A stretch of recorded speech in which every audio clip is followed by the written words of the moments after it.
So you have questions I do. about Omin Mesa Saga. Yes. That's exciting for me. So what's the first question? The first question is, if there's no gold, what are Blaster's cuffs made out of? What? What do you mean there's no gold? I said there was no gold at this time. Did I never say what happened about that? Nope. Well, they are made out of gold, but the idea was that when the elements were being formed, stars were being formed, and neutron stars would eventually collide and create gold. Okay. The reason it was kind of mentioned in that way is because Teo, Chris's character, can create gold out of nothing, out of his hands. And I was just painting the picture of how powerful he has to be in order to do that. Okay. All right, question number 2. All right. So the second question is, when Froster dies, what happens to the cuffs on Blaster? Oh, they're still on there. The curse is not really related to Froster, and just nobody knows how to unlock them. So they'll probably be on there forever. Oh, okay. Well, my third question was, when Blaster died by Fudo, why weren't the cuffs disintegrated as well? Things that he was basically disintegrated. Well, the wizard did it. But they're cursed cuffs. They go with him. Oh, And okay. also, when I say he died, and you probably have a question in there about this, Piggy, as a geek, owns his own planet, Yes. and I took the inspiration from King Kai's planet in Dragon Ball Z, where it's not heaven or hell, it's its own little pocket thing where Goku exists. But in that, Goku got to keep his body for whatever reason, so he was dead. In the Piggy Planet situation, as it's somewhat similar, it's more like the Dead World situation, where you still exist as sort of the same entity you were in the living world, because it's not a dead world. It's just called that. Oh, okay. So they're just being kept there in sort of a pocket dimension. And Piggy has contracts with this stuff. So Blaster's just kind of there. And not so much dead. Okay. That kind of brought me to the next question, was, what can you tell me about Piggy? Yes. Piggy. He's a race of geek, which I named because they're geeks. That's not a whole lot to that. They're sort of these mystic people that can see into the future and the past.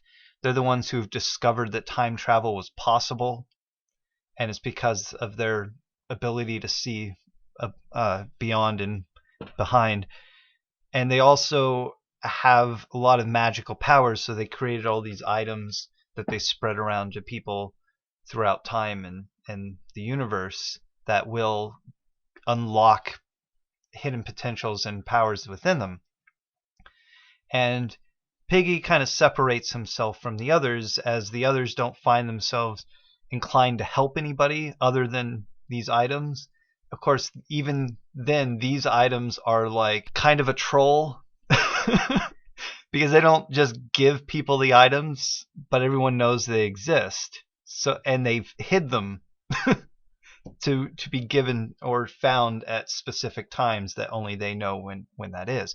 But Piggy found himself to be a lot kinder, a lot more lighthearted, and I don't want to say stole, but claimed this planet and put it in a pocket dimension, and then got contracts with Hexaldesman and some other entities to take certain people to his planet instead of them dying, so that if they're needed in the future, he would have them readily available. He also communicates with the Watcher and the Council quite frequently, and he's extremely powerful compared to a lot of the others. He's short, he's brown skinned, he's pig-nosed. Okay. Lumen is the Watcher, correct? Yes. Okay. Why? Just why? Yes, why? Why? Well, I think I explained that on an episode a little bit. it was kind of during a joking moment back and forth between me and Sorel. But the idea is that he has a duty to perform as Lumen for the council. That's the only reason he has his powers. And there's certain things that he can't do as the guardian of the Omen. And so he created this second identity in order to meddle in the world and keep that separate from his identity as Lumen. Okay. Which he can do because he has the power to actually create a separate identity like that. Because the council doesn't have foresight. And that's one of the reasons why they limited his powers later on. Limited it whatever. Because they just didn't have the ability to look ahead and see what he might do with these things. Okay. And he meddles a lot as the Watcher. There's things that Omin Mesa doesn't talk about that would happen in the Luminaire series, which is my brother's series that runs parallel to, I think, the first 6 seasons. Okay, my next question is, does Blaster know what the cuffs he wears are for? No, he has no idea. He just knows that they're very heavy and he cannot ever remove them. But he has hope because they're not comfortable. They're on his wrist, they're solid, and they're just not going anywhere. Okay. My next question is, this comes from one of your first videos when Lumen first enters Jake's body, when he first fights Shang, and he uses his once in a lifetime power and becomes just as strong as Shang. Yeah. If he were to maybe go into another body, would he be able to do that again? Yes, he would. But as far as his mind is aware, he's still in the same body.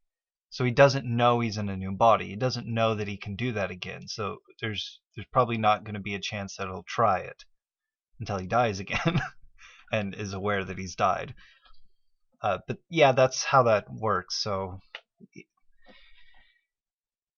and he may have even used that form before he entered Jake's body. Okay. And so that was kind of the awakening moment for Shang, that things are dangerous with this child. Okay. Alrighty. What did the council do with the North Alfred's bones? Well, they turned him into a sword. Oh. Really? Yeah. Did I not? I mean, nothing. Yet. Did I not mention that yet? Oh, no. Okay. Well, for future... I mean, that's a spoiler. They turn... Well, so they turn the bones into a sword in order to power balance the South Alfred. Okay. Because the North Alfred is the South Alfred's power balance, and without him there, South Alfred can go uncontrolled, unchecked, and that's not right. Especially because he's a god power. Okay. My next question is, where did Venom's head go after it was ripped off by Froster, and will it be back?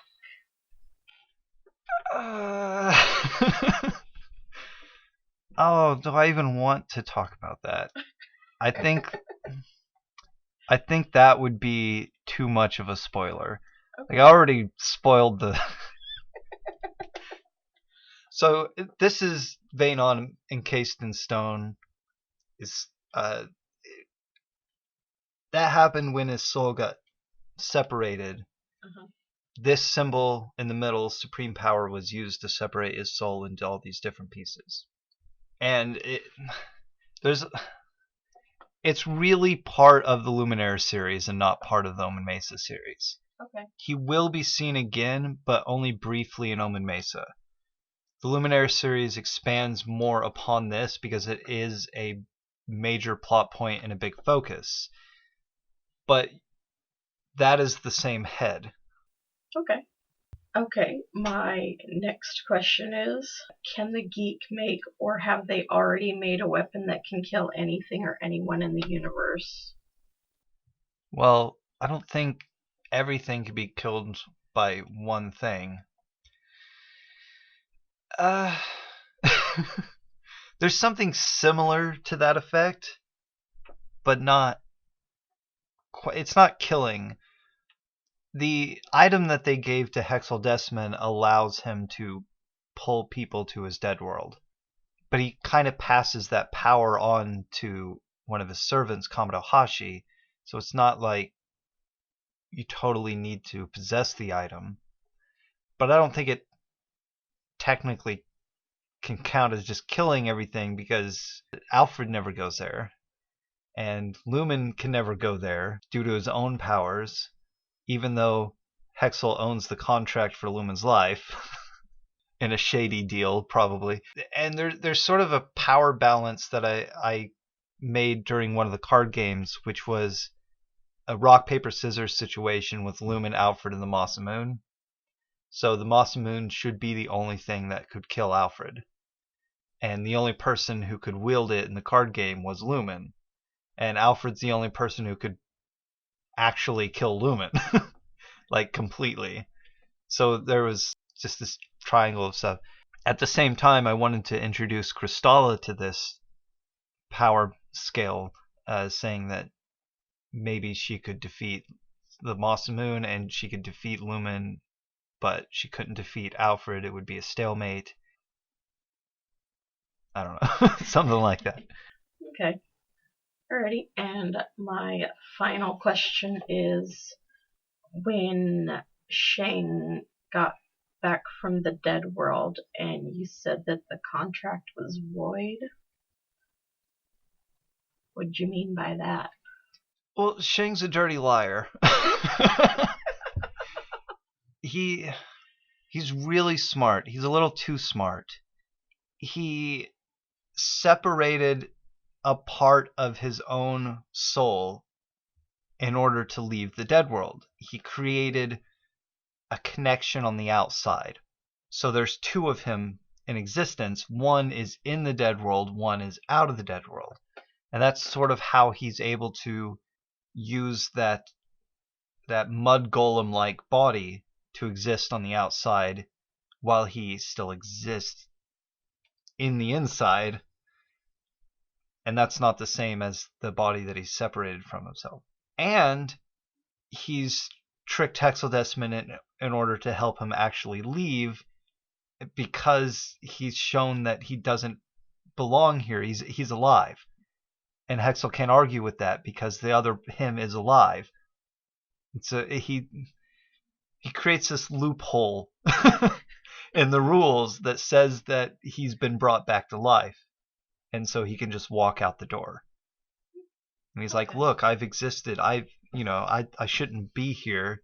I've fulfilled my contract or whatever.